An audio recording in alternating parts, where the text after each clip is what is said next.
So hello, everybody. We're excited to be sharing with you again this evening. And tonight, my guest is Petra Rees. And Petra has this incredible app all about 3D printing.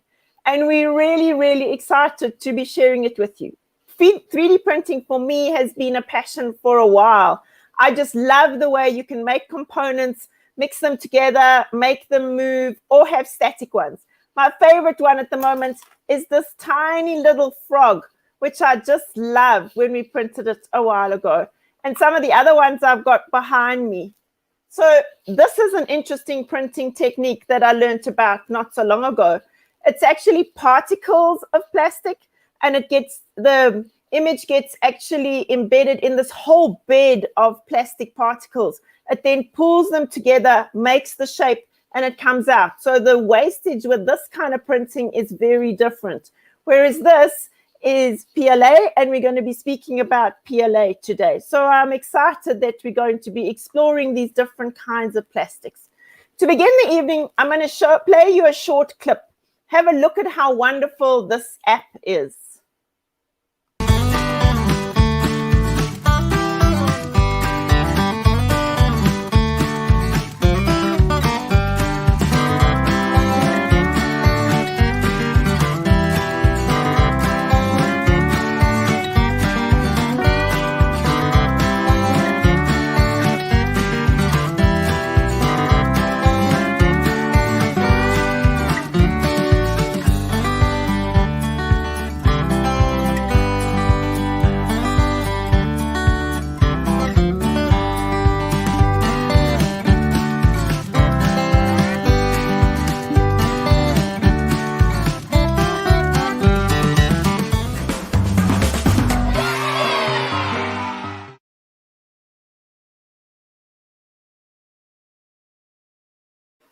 So isn't that incredible how we can get little children to be designing and then printing?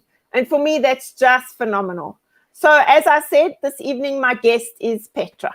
Welcome, Petra. I'm so excited to be chatting with you this evening and learning more about this incredible product that you have and how it can really benefit our children. So welcome.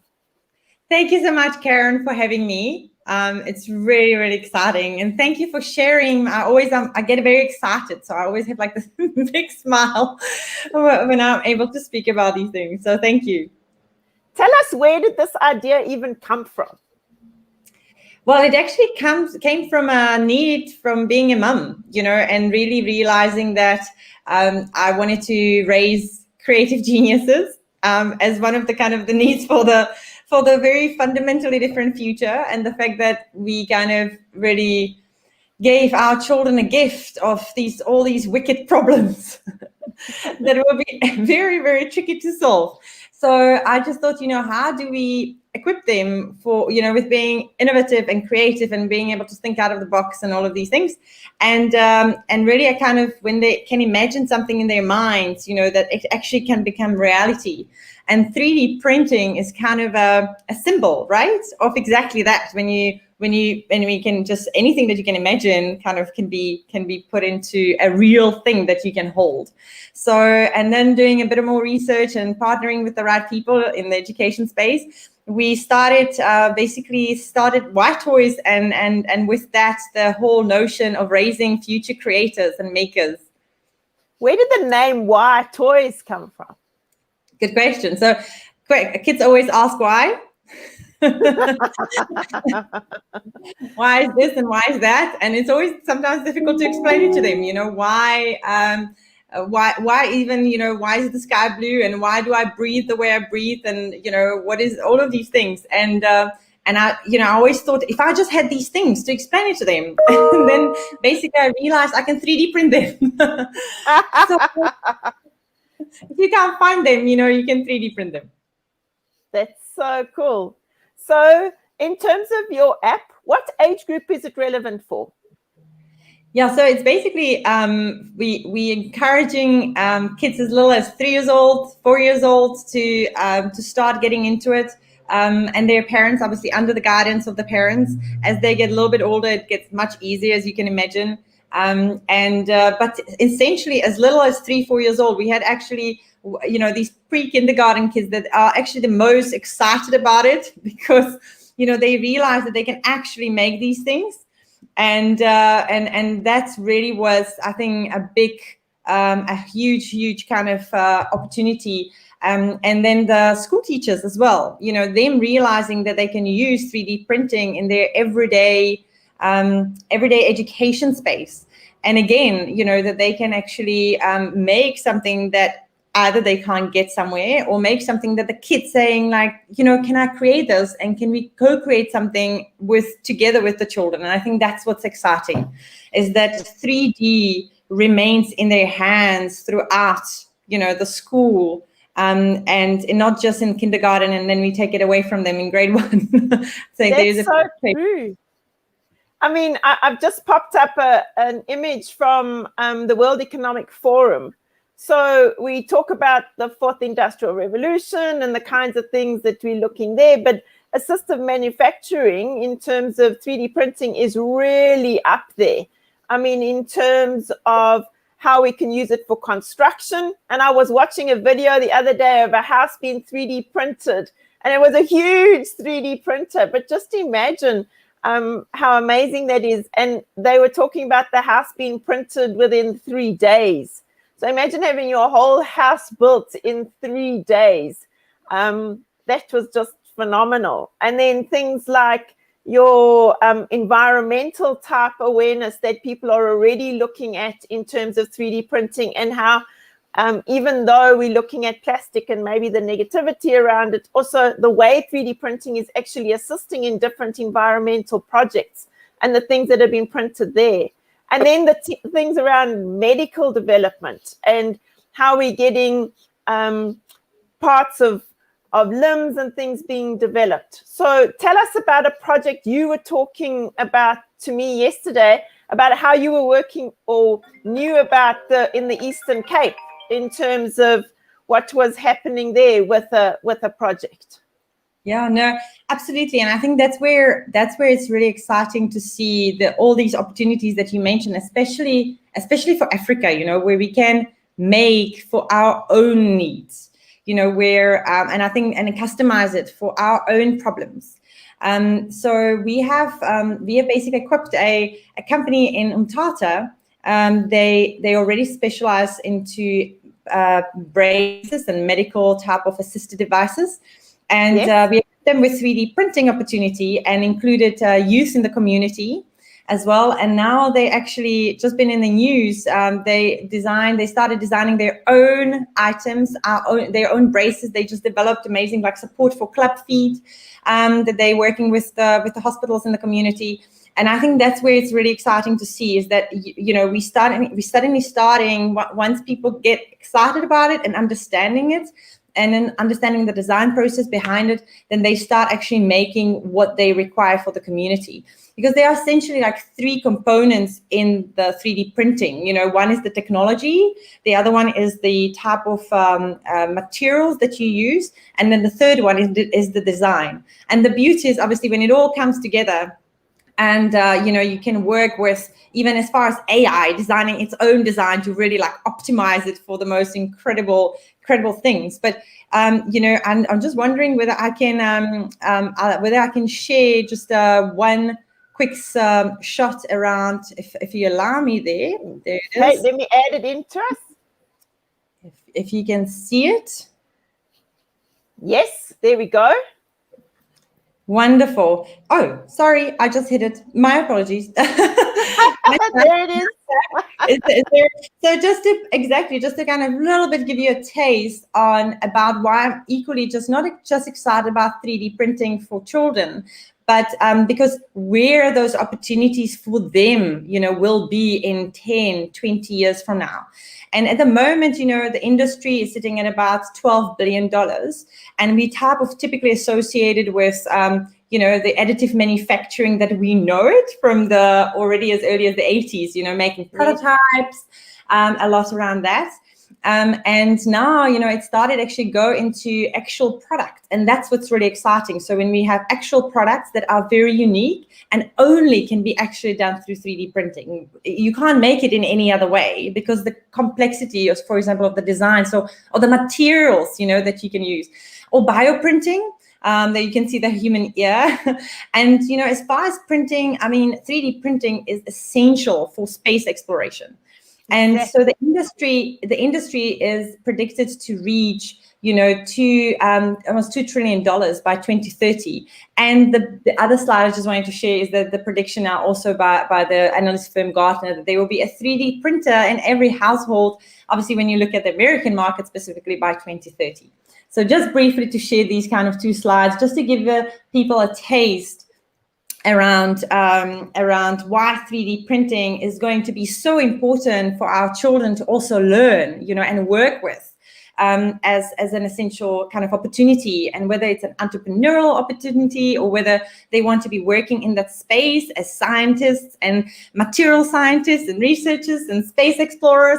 That's what's really exciting, to really get them in early so that they can reap the benefits of it in the future. Yeah, and you've just touched on it. It's not just one or two kinds of opportunities. It's exposing the children to so many different fields of careers. If you spoke about materials, the new kinds of materials that they're developing, just that alone is enormous. And then the way, listening? No, and exactly to that point, and especially one can be made even real for Africa, for whether it's in, as you mentioned earlier, like construction. 3D printing construction is amazing, and it's going to make such a huge possibilities for people that can afford housing. But the materials, it's not just like concrete. You can optimize the materials so much that it can be just perfect for the African condition in the right country, in the right location. Sorry to just jump in there, but that's exactly. Yes, and that's a whole field of study. So for me, I suppose what we need to make people aware of is that, yes, technology is perhaps changing jobs. Some might be disappearing, but the newer jobs and the opportunities are just so immense. And it's creating this awareness of how these kinds of opportunities are there for everybody. And it's like what your app is trying to do is teaching people about the accessibility and creating the awareness. And then from there, does that become a career in the future into something that perhaps doesn't exist yet? So for me, that's really exciting. And you summarize it so well. And, and I have a daughter on top, and she's very creative. And, since, and she's only 8, but, as we kind of bombarded with all these new things, and I was like, oh no, coding, and she's probably never going to be excited about coding. She gets it, but it's not her thing. But design is her thing, and 3D printing offers that as well. That kind of design opportunity that you can go really into complex and interesting things. And she loves science, and exactly. So I see girls just, their eyes light up when they can, like, when you talk about designs and even like whether it's fashion or jewelry or, other things that are not just like hardcore technology, I'll put it this way. And just for me, that's kind of the other benefit as well when it comes to 3D printing is the vast, basically, space of design and being creative and teaching them that at an early stage and thinking in 3D.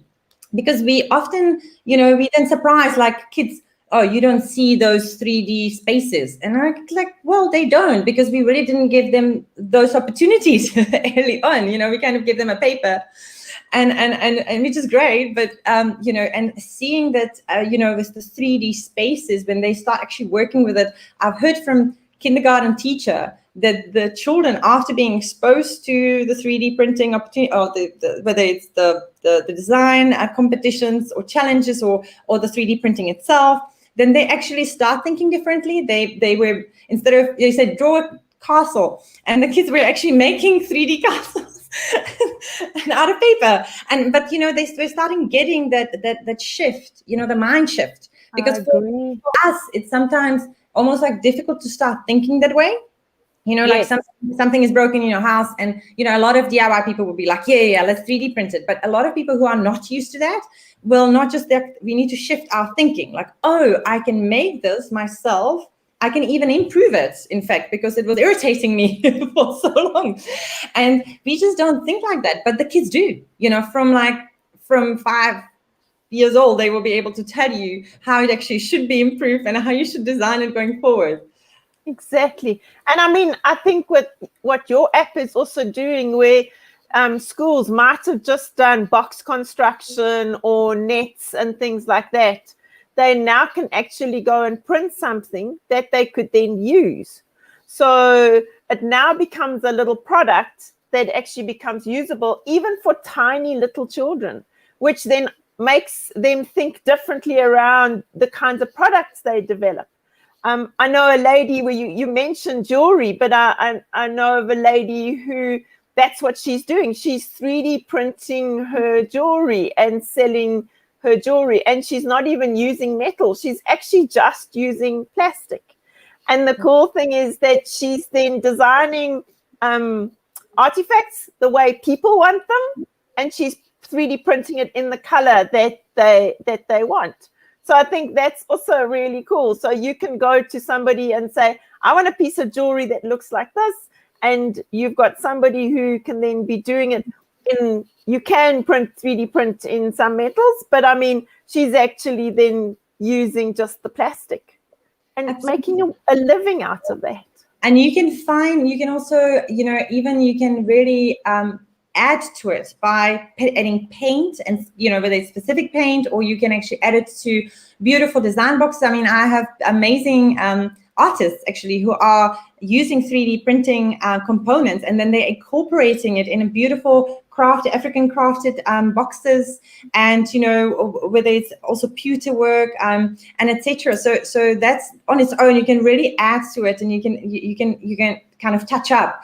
But some people also, as you said, use directly selling the products themselves, and they have it either as maybe a side hustle or full time, or they're adding it to their kind of range. So, there's just a lady I spoke to the other day, and she's 3D printing components of her dollhouse furniture because she's very specific. She makes beautiful dollhouses that are made out of specific materials, but certain components she's now adding to be 3D printed into the dollhouse. Not everything, because you don't want to also lose the wooden touch to it. Perhaps, but certain components are just perfect for 3D printing, and adding that in straight away, and they are done and dusted, and just like easing her workload as well. And we have added onto our app as well a whole content that you can immediately just take from our app and just press on what you want, whether it's exactly dollhouse furniture or educational content, and you can send it straight to the printer, and it prints the final product that is actually that people want to pay for. And I mean, just with you saying educational content, for me as a teacher, you couldn't always get hold of the 3-dimensional shapes when I was teaching foundation phase. And that was one of the first things that I thought, every school needs a 3D printer just so that your foundation phase teachers can print the 3D shapes. I mean, just for that alone, never mind in those days, the children. So just the teachers alone being able to create enough that every child or a pair of children could have a set of what is a sphere and what is a pyramid, and that they could really understand it, because those, first of all, were really expensive, and then you couldn't always get them. So if you did have them in your class and you had one set, you were really lucky. So to be able to print that, that's fantastic. And you just answered that exactly, that reason why Toyz started existing, because sometimes it's difficult to explain certain concepts to the kids, and it's much easier for them to play with it and actually get it into their hands and fiddle with it. So we, for example, even our shapes are actually puzzle-like shapes. So they have to figure out the different parts and how do they fit together, and maybe the 2 triangles and a rectangle makes a different other shape. And so there is a much more to it. And if you allow me, Jen, just to share this, yes, just okay, I'm going to pop it up. Just to highlight, for example, for another example, just one more in addition to to the shapes, can you see the bug world? I can see all the bugs. I love them. So again, but it's very practical, and it's, even if you look at the bugs and teaching kids the different, body parts of the bug versus, why do they have 2? Why do they have 3? Why do they have 3 legs or 4 legs on each side? And the kids can also make their own bugs, and talk about that. Teaching kids about symmetries, butterflies, and then you can actually put it as like puzzles and printed it colors so that it actually works out, and so the kids can actually hold it and play with it properly. So, even things like, in addition to, a racetrack or marble tracks where kids can learn about friction and acceleration and momentum, stencils, and I can go into obviously many, many more of these items that we actually have on part of our application. So there is an example of kids playing even with letters that are sensory letters. If you can see that, and they touch it and they put it in color, so and you can't get them anywhere else. So I mean, those, I remember we used to have to go and buy. I used to find the magnets. So the plastic magnets long ago was sort of the only version, or otherwise you got big capital letters out of that softer plastic at one stage, but then they were all capitals, so you never had small letters. And so. And then the other cool thing, I think, is that here the children can actually go onto your app and they could actually write the letter with their finger, like you saw the little child making the little monster on the video. You could actually get them to be writing those letters with their little fingers, and then it could print it. So if they haven't written it properly, then it'll print funny, and then they'll see it. But it doesn't look the same. And if the teacher's printed one where the shape is correct, then they could practice. So there are just so many opportunities to use this kind of technology. I love it. And as you said, that it's textural. So now they can feel the shape of the letter. And if they can actually then move their fingers over, that helps as well. And I mean, I look at the T there, and it hasn't got the little curl on the bottom. But the teacher, if they wanted it, they could just write it with the T and then reprint it. So for me, that's just so cool in terms of the versatility of your app.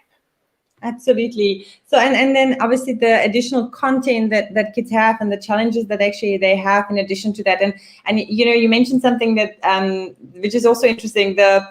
We didn't actually foresee that. And then the educator said, this is so amazing that kids can actually fail and try it again and fail again until they get it right. And I was like, oh, resilience, yes. Yeah. And we didn't even think about it when we started with that's actually one of, how do you teach kids resilience these days?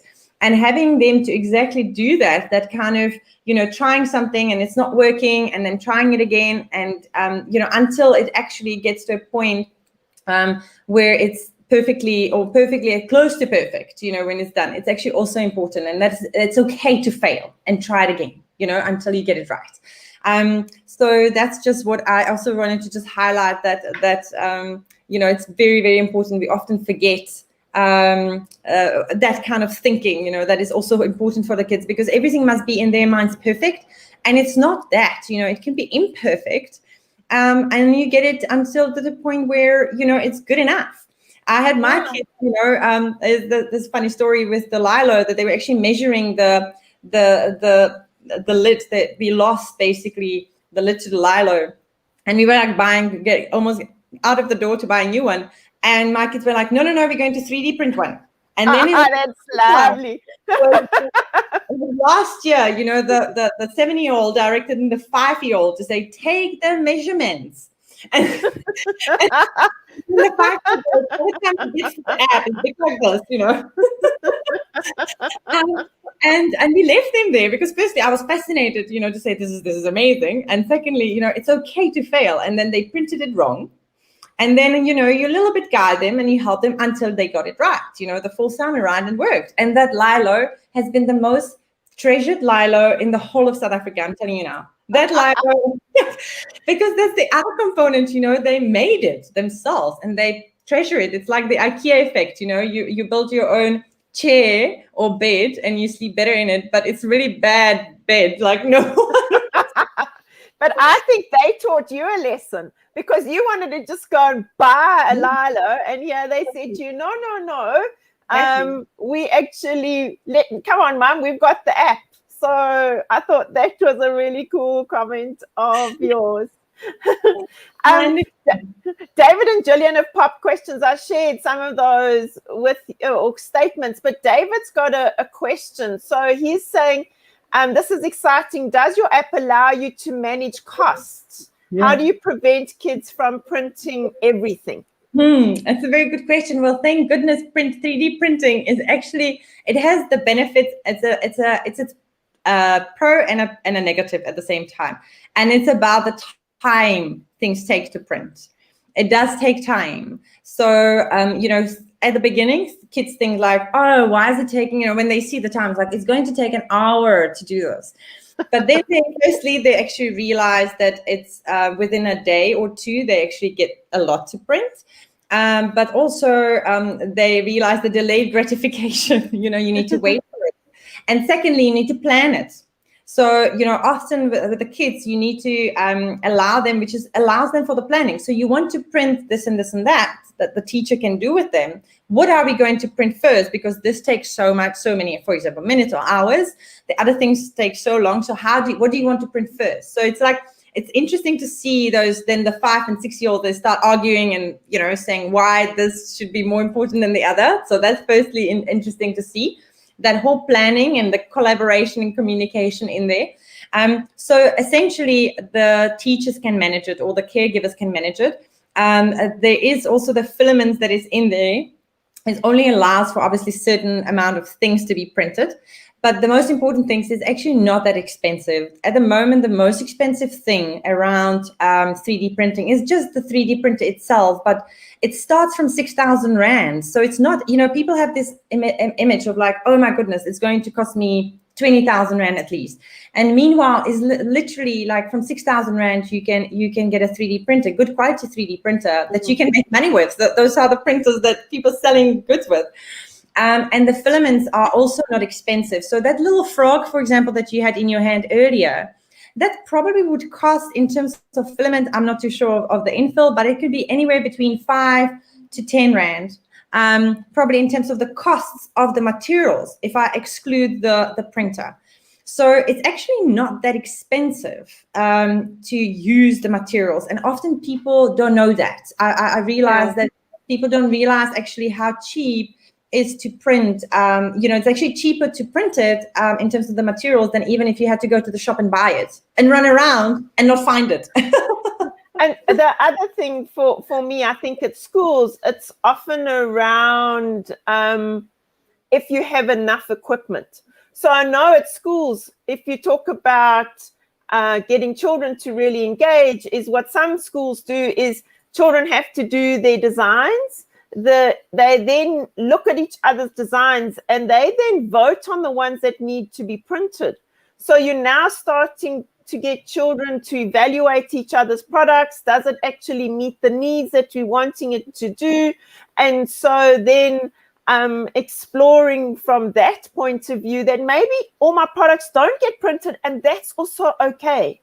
And so you're bringing in another element. Gillian is saying we will print anything so long as they've designed it. Mm-hmm. And I mean, in some ways that's also, so if you've got enough 3D printers, and again, it's the time. So, I mean, if you've got 30 or 40 children in a class and they've all printed something, just make sure that your printers are running well through the night to go through the different print cycles, that you don't end up with filament jammed or things like that. Mm-hmm. So it does end up taking the teacher a lot of time if you've only got 1 or 2 printers within the classroom. But cost-wise, it is really not expensive. I agree completely with you, Petra, from a cost point of view. David said, thank you so much for the answer. I want to go back to your idea around persistence and your comment about where the teacher said yes, or the parents said yes. We saw that the children had to be aware that it wasn't always right and had to think about difficulties. And I think what we've also seen where teachers have seen or used technology for that kind of thing is that it then goes into other subjects, which is really amazing. So when they don't get a math sum right the first time, you don't have a breakdown. They actually realize, oh, I've understood the concept or part of it. I can now carry on. And I think that's also really exciting, where we can be using technology that can be transferred into other areas of learning. And we're seeing the same in language. So where children who perhaps were afraid to write because everything was always wrong, they realize, okay, if I've written something down, I can fix it. Just like when I made something with the tech and it didn't work, I could fix it. And so that kind of sort of learning going into other subjects, I think, has been amazing to see. And I think you have such an excellent point, because what I always try to emphasize is that the project-based learning, right? And that kind of what we all try to thrive for is that how do we reduce and remove the silos? So it's like a math and a science and an English, and bring in a technology like this, like 3D printing, where it's not let's go to a 3D printing class or let's wait for our lab day. It's not about this. It's about how do we bring in 3D printing into every day.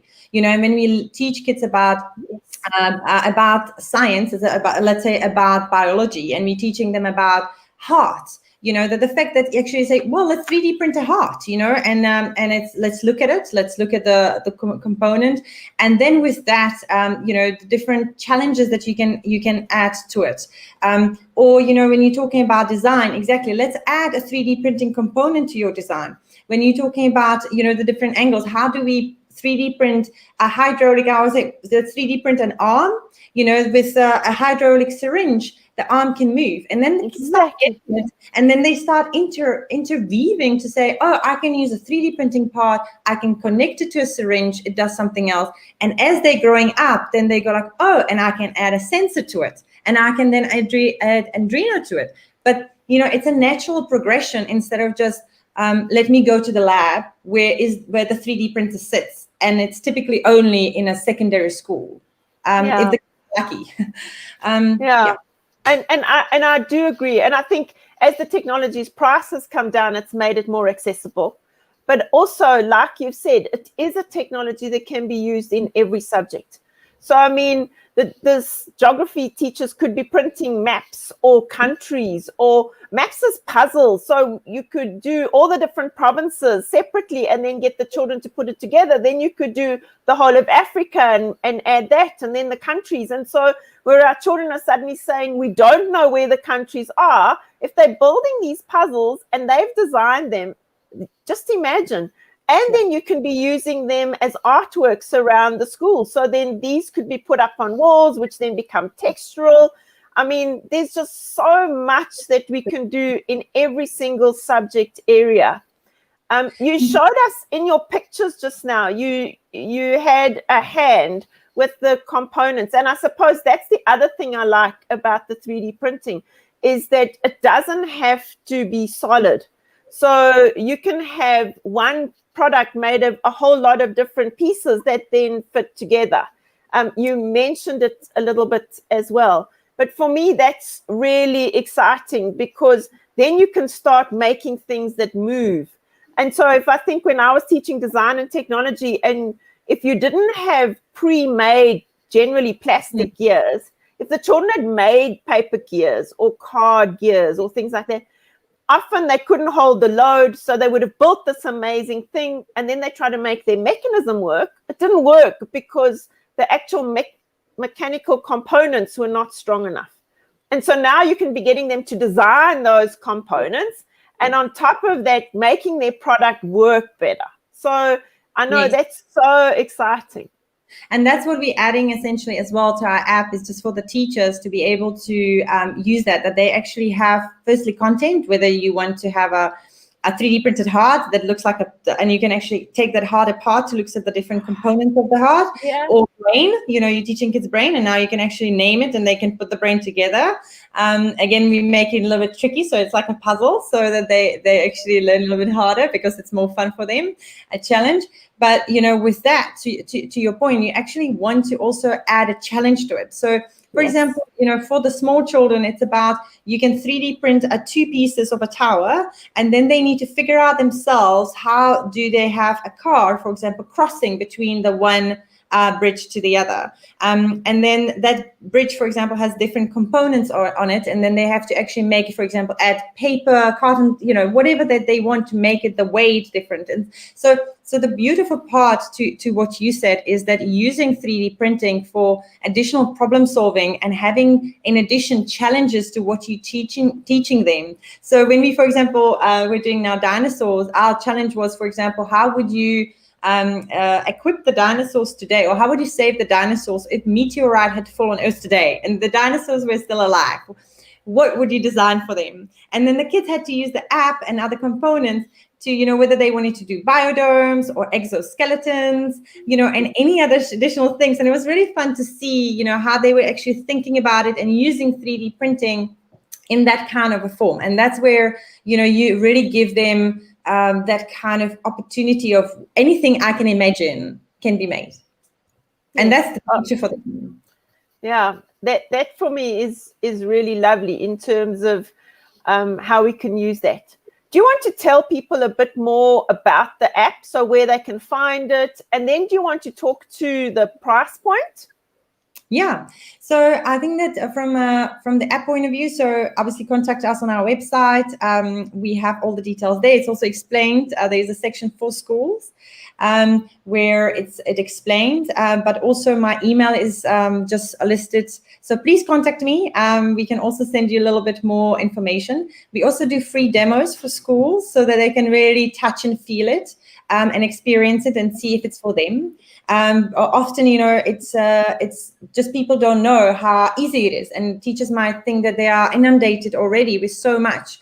But once they actually experience the ease of use, they realize that it's actually not that complicated. So our app starts from 55 Rand per month. Then the printers itself, as I mentioned, they're starting from 6,000 Rand. So it's not completely an expensive price bracket. We also have for schools, we have opportunities to do, for example, monthly plans with financial institutions. So it's all there. The packages, we also have app packages available. And you mentioned, actually, you saw, when you open now the website, they actually popped up a design competition, which I would like everyone to encourage to look at and get their students sign up for.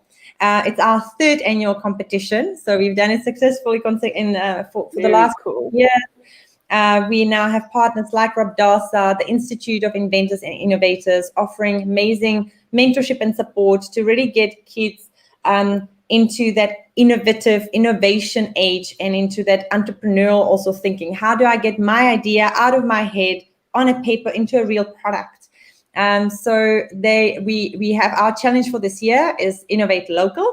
So kids are encouraged to really think about a solution that can be important to improve lives, people's lives in local communities, specifically focusing more on the underserviced communities. And we have 2 age groups to really make it fair. So we have an age group 3 to 9 years old for the younger kids. They're not required any design skills. Specifically, all they need to do is actually make it out of paper, anything that they want. And for the older kids, we encourage them to start using 3D design skills, but also they don't have to, as long as their design is physical, and then they can take photos of it and just submit it. It's absolutely free. It's just really about encouraging kids to start thinking how 3D design can help to solve a specific problem. We have also the Lego Foundation in terms of prizes, amazing prizes, giving amazing Lego sets for kids. So if any educators are interested, please go on our website. You can read more on there or contact me again. We would love to see more of the kids' designs come through. And in addition, we also do Kids Innovators Club every first week, which is also free, first Wednesday of every month. Where kids get together for an hour and we chat about ideas that they have, and again, how we can help them to improve on them, or whatever questions that they may have to get more creative and just more excited about anything that they want. Oh, well, thank you. That's so exciting that there's this incredible competition that's you're offering to everybody. So if I'm understanding you correctly, they're not going to 3D print. They've just got to create a 3D model of some description.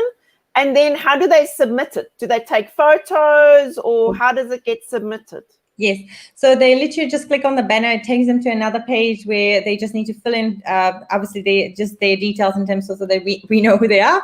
And then they just take photos, essentially, of their design. They can also take do a PowerPoint presentation. The older kids explain exactly what the solution does, why they chose, obviously, the solution, and why they think that solution should get the first prize. And takes, again, pictures of the physical items that they design. Or they can also take screenshots of their designs from, whether they're using Tinkercad, the older kids, or the app, or other things, so that we actually can just see how the design would look like. Oh, amazing. And I see that the closing date is the end of August. Is that right? That's right. And actually, I'm very excited because today we launched it. So, Karen, it's all, you're our lucky star there as well. So we're very excited. So you're the first one to know, first one to know, essentially. Oh, well, we're really, really excited that you were prepared to launch it and tell people about it here. So thank you for doing that. So Jillian has said, thank you so very much. She said she's going to look at your competition.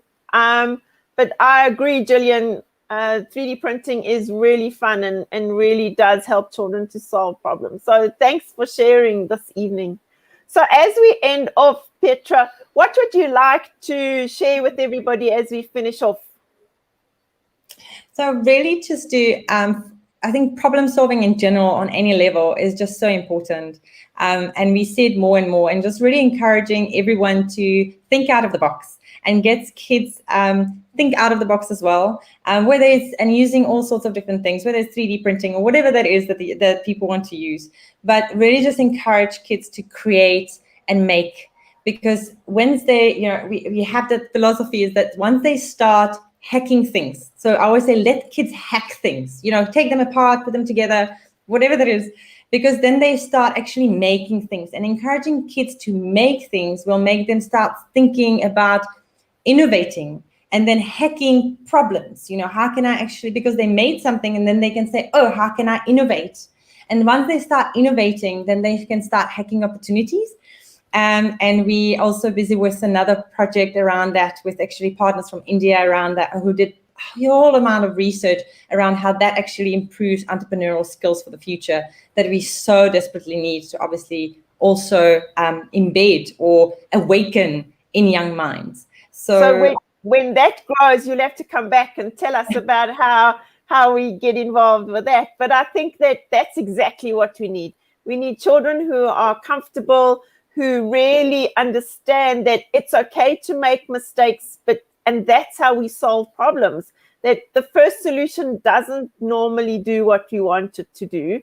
And so getting them through a process of make, fix, go back, make, fix, go back, and so on. And even when you get to the one you like, technology changes, life changes, and you might want to go back to it again and change it again. Yeah, so thank you. I've really, really enjoyed chatting to you this evening. I know you're far away in Poland, so thank you thank goodness the internet was kind tonight, and that you could have a really good chat. I'm really looking forward to see how your app grows and how your community grows. So thank you for sharing with us this evening, and thank you for your time. I'm going to end the session. Thanks, Petra. Thanks, everybody, for watching. Good night. Everyone. Bye-bye. Good night.